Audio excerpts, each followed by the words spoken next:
It's been 6 months since magnitude 6.4 and 7.1 earthquakes shook Ridgecrest to the core. It's an event that defined this city's decade. Located about 2 hours northeast of Bakersfield with a population of 27,000, it's a city of people who often say they feel forgotten. It really hurts. Bridget Scoggin doesn't forget.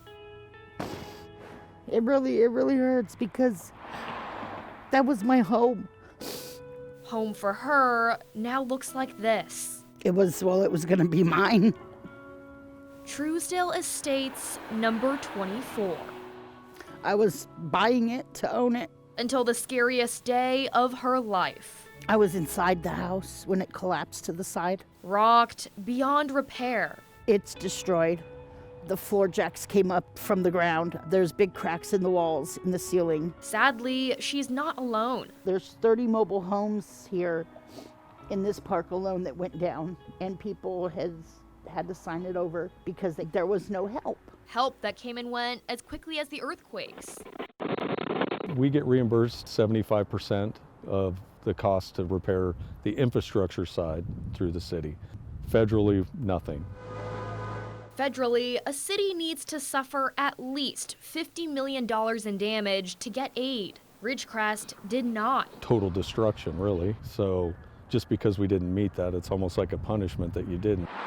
While public structures like roads and this wall were fixed with money from the state, homes like Bridget's were not. The city's only cinema was not. And some small businesses were forced to close. No, I don't think it's fair. I think that being a rural community like us, the government should take that into consideration. So rather than say, oh, gee, you only had X million dollars worth of damage and you should have had Y, we said it should be based on the damage we have. That's what we're paying those taxes for.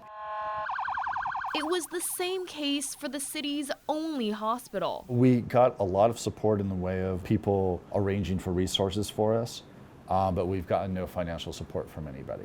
Hit with $250,000 in water damage and no federal aid, the hospital had to take the money out of its reserves. It's pretty much equal to a year's worth of income. We had to take it out of other programs that actually would benefit patient care in our community. Among those planned programs were a new emergency room and expanded mental health services, especially for people still suffering from earthquake PTSD.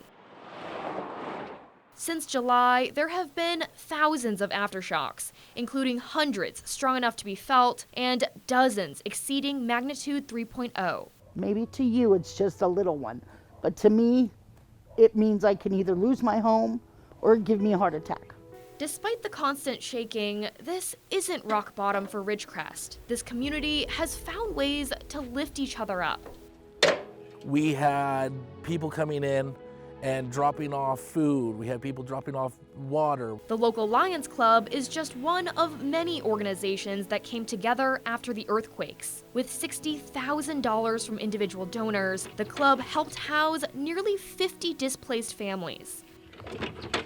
It partnered with the Grace Lutheran Church to buy Bridget a new mobile home. It's nice to know that a town can actually come together no matter what.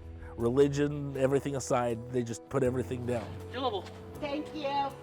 Thank you. Again. Without them, I would not even have this. I would literally be in a dining room on an air mattress or out on the streets. As unfortunate as her situation is, Bridget is one of the lucky ones. There's a lot of people still suffering, people that are still homeless, that can't even afford motels anymore because the aid has stopped.